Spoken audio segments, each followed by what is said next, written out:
மோட்டோலே கிடையாது. எனக்கு தெரிஞ்சாடா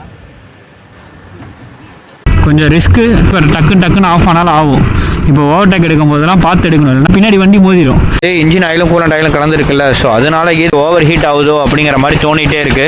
அண்ணா ரைட்டு பார்க்குறியா, அப்படியே திரும்புகிறேண்ணா, வேறு லெவல்ண்ணா நீ.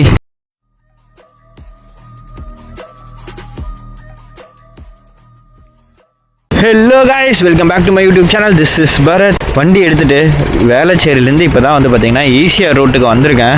ஸோ இங்கே வரதுக்குள்ளே எனக்கு போதும்னு ஆயிடுச்சு. செம்மையாக பெண்டு நிமிந்தது கைஸ். அது மார்னிங் டிராஃபிக் வேறையா, அது இல்லாமல் கரெக்டாக அந்த வேர்ல்ட் ட்ரேட் சென்டர்லேருந்து அதுக்கு இந்த ஈஸியாக ரோடை பிடிக்கிறதுக்கு பல அட்வென்ச்சர்களை தாண்டி தான் இங்கே வரணுமா இருக்குது. ஸோ நான் ஏன் இங்கே ஈஸியாக ரோட்டுக்கு வந்திருக்கேன்னா வந்து மெயினாக இன்றைக்கி தான் நம்ம வண்டியை சர்வீஸோட போகிறோம்.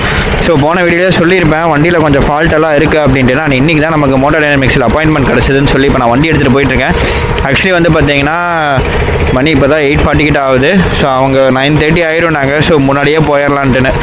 ஸோ வண்டி ஸ்டார்ட் பண்ணி ஒரு 5 கிலோமீட்டர் கூட இல்லை, அது அப்போ ஆரம்பித்த ரேடியேட்டர் ஆனு இப்போ வரைக்கும் ரேடியேட்டர் ஆன்லேயே தான் இருக்குது. இன்ஜின் ஆயிலும் கூலண்ட் ஆயிலும் கலந்துருக்குல்ல, ஸோ அதனால இது ஏதாவது கொஞ்சம் ஓவர் ஹீட் ஆகுதோ அப்படிங்கிற மாதிரி தோணிகிட்டே இருக்குது.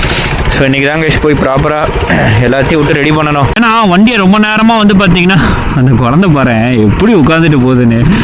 ஸ்கூலுக்கு போகிறதுனாலே வந்து நான்லாம் கட்டில் கடியில் போய் ஒழிஞ்சுப்பேன். ஸ்கூலுக்கு நான் வரல அப்படின்ட்டுன்னு தரன்னு எடுத்துகிட்டு போவாங்க.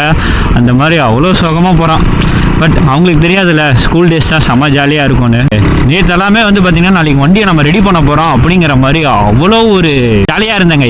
ஏன்னா இந்த வண்டியை அப்படியே நிறுத்தி வச்சுட்டேன். எவ்வளோ நாள்னா கிட்டத்தட்ட ஒரு 1.5 months 2 months கிட்ட அப்படியே நிறுத்தி வச்சுட்டேன். அதுதான் வந்து எனக்குள்ள ரொம்ப ஒரு மாதிரியாக இருக்கும்.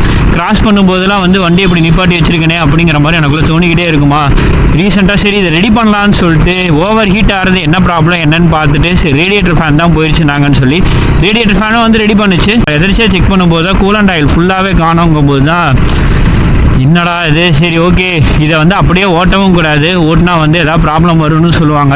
ஸோ அதனால் வேறு வழியே இல்லை. நானும் லோக்கல் அண்ணா ரைட்டு பார்க்குறியா, அப்படியே திரும்புகிறேண்ணா, வேறு லெவல்ண்ணா நீ. நானுமே வந்து பார்த்தீங்கன்னா அங்கே வேளச்சேரிக்கிட்டே இருக்கிற 2-3 மெக்கானிக்கிட்ட கேட்டேன். அவங்க யாருமே வந்து பார்த்தீங்கன்னா வண்டியில் என்ன கம்ப்ளைண்ட்னு கூட கேட்க தயாராக இல்லை.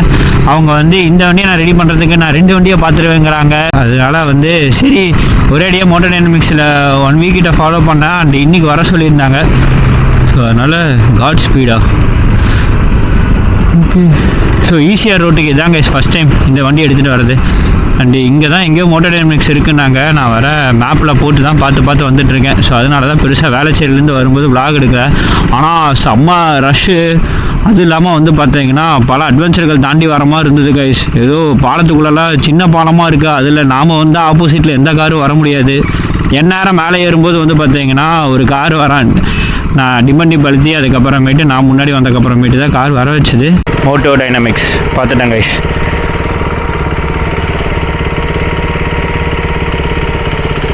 9:30 to 7 PM.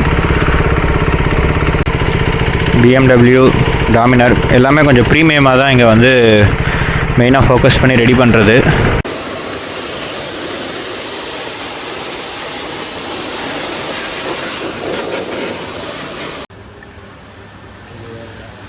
மோட்டோலே கிடையாது. அப்படியே ஆமாம், இவ்வளோ டார்க்காக தான் இருக்குது. லைட்டாக இல்லை, பரவாயில்ல, எமர்ஜென்சிக்கு ஓட்டிக்கலாம். ஆக்சுவலி இது போட்டு ஓட்டவே இல்லை, அதான் அது லீக் ஆகுதுங்கிறதுனால தான் அப்படியே வண்டியை நிப்பாட்டிட்டு திருப்பி இங்கே எடுத்துகிட்டு வந்துட்டேன் நான். எல்லாம் வீட்டில் வரவே வராது. வீட்டிலே ஓடி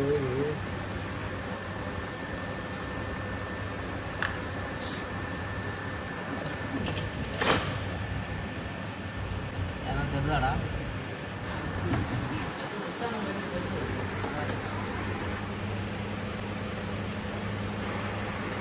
தெரியலையா நான் மிக்ஸ் ஆன மாதிரி. கலரில் மாறு. ஓகே.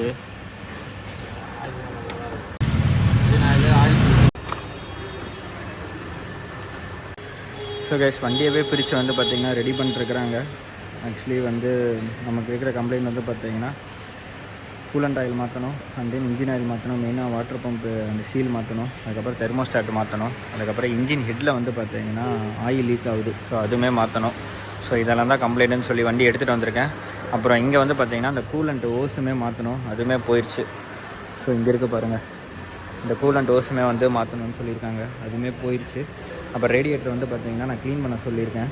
இப்போ தான் ரேடியேட்டர் ஃபேன் மாற்றுச்சு. ஸோ ரேடியேட்டர் மட்டும் க்ளீன் பண்ண சொல்லியிருக்கேன். இதுக்கப்புறமேட்டு மெயினாக அந்த இன்ஜின் ஓரிங் மட்டும், இன்ஜின் ஹெட் ஓரிங் மட்டும் இருக்கான்னு சொல்லி பார்க்க போயிருக்காங்க. அதாவது ஸ்டாக் இருக்கான்னு சொல்லி செக் பண்ணிட்டுருக்குறாங்க. அதை கிடச்சா அதுவுமே மாற்றிடலாம்.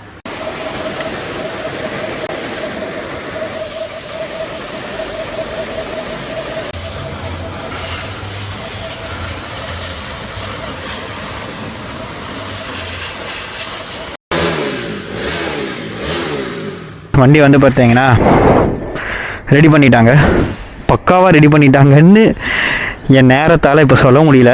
நியர்லி ஒரு 8 hours கிட்ட இங்கேயே நின்று இந்த கம்ப்ளைண்ட் இதுக்கு தான் நான் சொன்னேன், பக்காவாக ரெடி பண்ணலன்னு சொன்னது இது ஒன்று தான். ஆல்வேஸ் நான் வந்து த்ராட்டில் கொடுத்துக்கிட்டே இருக்கணும்.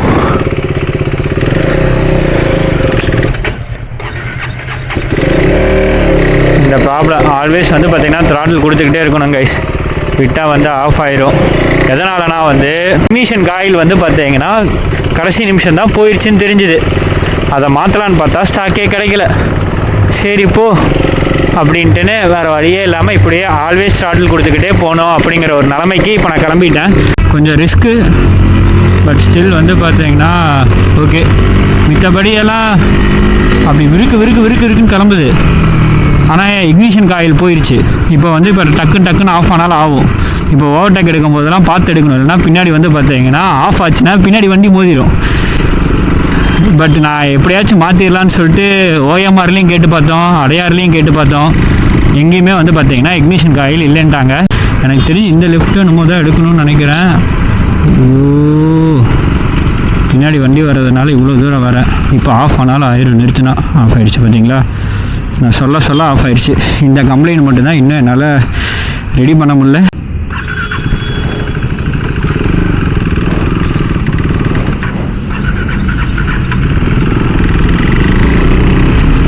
சின்ன பிரச்சனை இல்லை காய்ஸ், பெரிய பிரச்சனை. இப்படியே தான் நான் ஓட்டிகிட்டு இருக்கணும். இந்த லெஃப்ட்டு தான் எடுக்கணும். வழி தெரியாமல் எட்டு போட்டுட்ருக்காங்க ஸ்ட்ரீட்டுக்குள்ளார, பாதி டெட் எண்டாக இருக்குது. காலங்காலத்தில் நான் வீடியோ ஆரம்பிக்கும் போதே சொன்னேன் பார்த்தீங்களா, அட்வென்ச்சர் ரைடெல்லாம் பண்ணிட்டு வந்தேன். இதில் தான் இது மாதிரி ஏற்றி தான் இறங்கினேன். இப்பயும் பாருங்களேன், ஒரு கார் வந்தால் நம்மளால் போக முடியாது. ரெண்டுக்கு கனெக்ட் பண்ணுறதுக்கு இந்த ஒரே ஒரு பாத்வே தான் இருக்கா. நான் சென்னை வந்ததுலேருந்து இந்த ரோட்டில் ஒரு 2 டைம் 3 டைம் வந்துட்டேன். ஒரு மாதிரி தாங்க இருக்கும். ஏன் வேறு எந்த கனெக்ஷன் ரோடு எனக்கு தெரியலையா, இல்லை மேப்பில் போட்டால் இதான் காட்டுதானு தெரியல.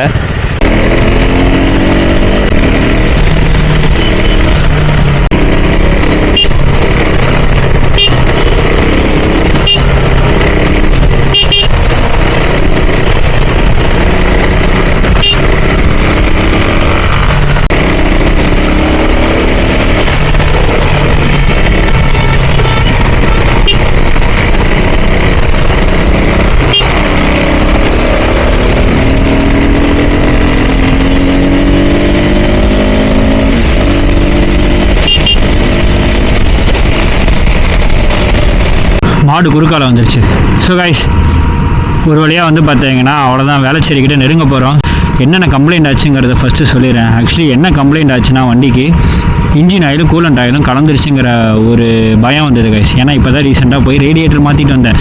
ரேடியேட்டர் மாற்றும் போது கூலண்ட் ஆயிலை டாப் அப் பண்ணி தான் கொடுத்தேன்னு சொன்னாப்புல. அதுவே ஆக்சுவலி வந்து பார்த்தீங்கன்னா இங்கே என்னங்கிறாங்க, கூலண்ட் ஆயிலுமே வந்து வேறு ஏதோ ஒரு கூலண்ட் ஆயில் தான் யூஸ் பண்ணியிருக்கிறதா சொல்லியிருக்காங்க. ஏன்னா அது ரொம்ப டார்க் க்ரீனாக இருக்கிறது, இப்படி இருக்கவே இருக்காது, மோட்டர் எதுவும் கிடையாதுங்கிற மாதிரி சொன்னாங்களா. அதுவே வேறு கூலண்ட் ஆயிலாக இருந்தாலும் அது ஃபுல்லாக டாப் அப் பண்ணாலும் அது எங்கே போச்சுன்னே தெரியாது. ஸோ ஏன்னா அதுக்கு வண்டியை வந்து மெக்கானிக் ஷெட்லேருந்து எடுத்துகிட்டு வந்ததுக்கப்புறமேட்டு வண்டி வந்து பார்த்தீங்கன்னா ஒரு 2 நாள் அப்படியே ஐடியெலாம் நிப்பாட்டி வச்சுருந்தேன். ஊருக்கு போயிட்டு வந்ததுக்கப்புறமேட்டு பார்க்குறேன் கூலண்ட் ஆயில் சுத்தமாக இல்லை. அதனால தான் வந்து ஒரு பெரிய ஒரு என்னடா இது இன்ஜின் ஆயிலுக்குள்ளே மிக்ஸ் ஆகிடுச்சோ அப்படிங்கிற மாதிரி ஒரு பயத்திலேயே வண்டியை தொடாமல் இருந்தேன். அண்ட் இங்கே வந்ததுக்கப்புறம் இன்ஜின் ஆயிலெல்லாம் ஃபுல்லாக கழட்டி பார்க்கும்போது வந்து பார்த்தீங்கன்னா இன்ஜின் ஆயிலில் எதுவுமே மிக்ஸ் ஆக கிடையாது. அது வரைக்கும் ஓகே. வண்டி இப்போ வந்து பார்த்திங்கன்னா பக்காவாக ரெடி பண்ணி கொடுத்துட்டாங்க. வண்டி ஓட்டுறதுக்கு அப்படி இருக்குது, நினச்ச மாதிரி ஏறுது. பட் ஸ்டில் வந்து பார்த்திங்கன்னா அவர் என்ன ஒரு காமெடினா, அவர் ரெடி பண்ணி கொடுக்கும்போதே அவர் என்ன சொன்னார்னா வந்து ப்ரோ இங்கே வந்து RC390க்கு ஒரு பெரிய காமெடி என்ன தெரியுமா நடக்கும், எல்லாம் ரெடி பண்ணிடுவோம். ரெடி பண்ணக்கப்புறமேட்டு வாட்டர் வாஷ் பண்ணக்கப்புறம் வண்டி ஸ்டார்ட் ஆகாது, ஏன்னா வந்து இக்னிஷன் காயில் போயிருக்கும் அப்படின்னு சொன்னார். ஸோ இவர் ஆனால் வந்து அதுக்கு முன்னாடியே செக் பண்ணி பார்த்துட்டு இக்னிஷன் காயில் உங்களுக்கு போன மாதிரி தான் தெரியுதுன்னு சொல்லிட்டு வேறு ஒன்று இருக்குது போட்டு தரேன்னு சொல்லிட்டு போட்டும் கொடுத்துட்டாரு. போட்டு கொடுத்தக்கப்புறமேட்டு வாட்டர் வாஷ் வந்து நாங்கள் பண்ண வேணாம் அப்படின்ட்டேன். ஸோ செயின் லூப் மட்டும் அடிச்சது, செயின் டைட்டனும் வந்து வேண்டான்ட்டாங்க. ஸோ செயின் டைட்டனுமே வந்து பார்த்திங்கன்னா நம்ம ஏறி உட்காந்து நமக்கு தகுந்த மாதிரி டைட் பண்ணோமா கைஸ், அது வேறு ஒன்று இருக்குது. ஸோ செயின் டைட்டு வந்து பக்காவாக இருக்குன்ட்டாங்க. செயின் லூப் மட்டும் பண்ணிவிட்டு அதுக்கப்புறமேட்டு வாட்டர் வாஷ் வந்து பார்த்தீங்கன்னா வேண்டான்னு சொல்லியிருந்தேன், ஜஸ்ட்டு மண்ணை மட்டும் அடிக்கிறதுக்காக அடித்தாங்க. இக்னிஷன் காயில் வந்து பார்த்தீங்கன்னா அதுக்கப்புறமேட்டு வண்டி எடுத்துகிட்டு ஓட்டுறேன் 3 டைம் ஆஃப் ஆயிடுச்சு. பார்த்தா அந்த இக்னிஷன் காயில் சேஞ்ச் பண்ணாங்க பார்த்தீங்களா, அதுவுமே கம்ப்ளைண்ட்டில் தான் இருக்குது. ஆக்சுவலி வந்து எங்களால் புதுசு அப்போதைக்கு கிடைக்கவே இல்லை. அவர் இப்போதைக்கு இதை போடுறேன், ஆனால் புதுசு மாற்றிக்கிறது பெட்டர்னு தான் சொன்னார். அப்புறம் இது போகவும் புதுசு எல்லா பக்கம் செக் பண்ணோம், கிடைக்கவே இல்லை. அதுக்கப்புறம் சரி ஓகே இப்படியே நான் ஓட்டிக்கிறேன், திருப்பியும் நாளைக்கு இல்லை நாளைக்கு வந்து இக்னிஷன் காயில் கிடச்சா மட்டும் மாற்றிக்கிறேன் அப்படின்னு சொல்லியிருக்கேன்.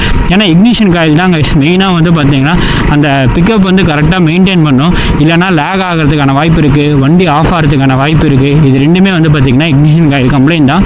மொத்தத்தில் வண்டியை இப்போதைக்கு பக்காவாக ரெடி பண்ணியாச்சு. வண்டி இப்போ ஐசியூலேருந்து பக்கா கண்டிஷனுக்கு வந்துருச்சுன்னு தான் சொல்லுவேன். ஏன்னா அது இல்லாமல் வால் கிளியரன்ஸ் இருக்கா அப்படிங்கிறதையுமே வந்து பார்த்தீங்கன்னா வால் கிளியரன்ஸ் பண்ணணுமா, டைமிங் செயின் ஏதாவது ஃபால்ட் இருக்கா அப்படிங்கிறதுமே வந்து பார்த்திங்கன்னா இன்ஜின் ஹெட் மாற்றும் போதே செக் பண்ணிவிட்டு இப்போதைக்கு எந்த கவலையும் இல்லைன்றாங்க. ஸோ அது வரைக்கும் ரொம்பவே ஹாப்பி. இல்லைனா வால் கிளியரன்ஸ் வந்து 30,000 ஒன்ஸ் ஆர் 50,000 ஒன்ஸ் 30,000 ஒன்ஸ் மாற்றிக்கிறது பெட்டருங்கிற மாதிரி சொன்னாங்க. ஆக்சுவலி இன்றைக்கி வந்து பார்த்திங்கன்னா அது மாத்திர பிளான் இல்லை, பட் ஹெட்டு கழட்டும் போது வந்து பார்த்திங்கன்னா எதுக்கும் அதை செக் பண்ணுங்க அப்படின்னு சொல்லி சொன்னேன். செக் பண்ணிவிட்டு இப்போதைக்கு மாற்ற தேவையில்லை அப்படின்ட்டாங்க. அடுத்த 5,000 கிலோமீட்டருக்கு எந்த கவலையும் இல்லை. அதுக்கப்புறமேட்டு வந்து பார்த்திங்கன்னா நம்மளுக்கு வால் கிளியரன்ஸ் மட்டும் ஒரு டைம் செக் பண்ணிட்டா சேஃப். இல்லைனா வந்து பார்த்திங்கன்னா இன்ஜின் அரௌண்டு 65,000 கிட்ட செலவு வைக்குமாமா கைஸ்.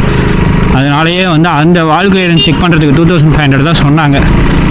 பெட்ரு வந்து பார்த்திங்கன்னா நெக்ஸ்ட் டைம் அதை சேஞ்ச் பண்ணிட்டா இன்னும் பெட்ரு. ஸோ வண்டி இப்போ பக்காவாக இருக்குது. இந்த லைட்டாக அடைக்கிற மாதிரி இருக்குது, அந்த ஒன்று வந்து பார்த்திங்கன்னா இக்னிஷன் காயில் கம்ப்ளைண்ட்டுனாங்க, அதை மட்டும் மாற்றிட்டேன்னா இன்னும் பக்காவாக ஆறிடும்.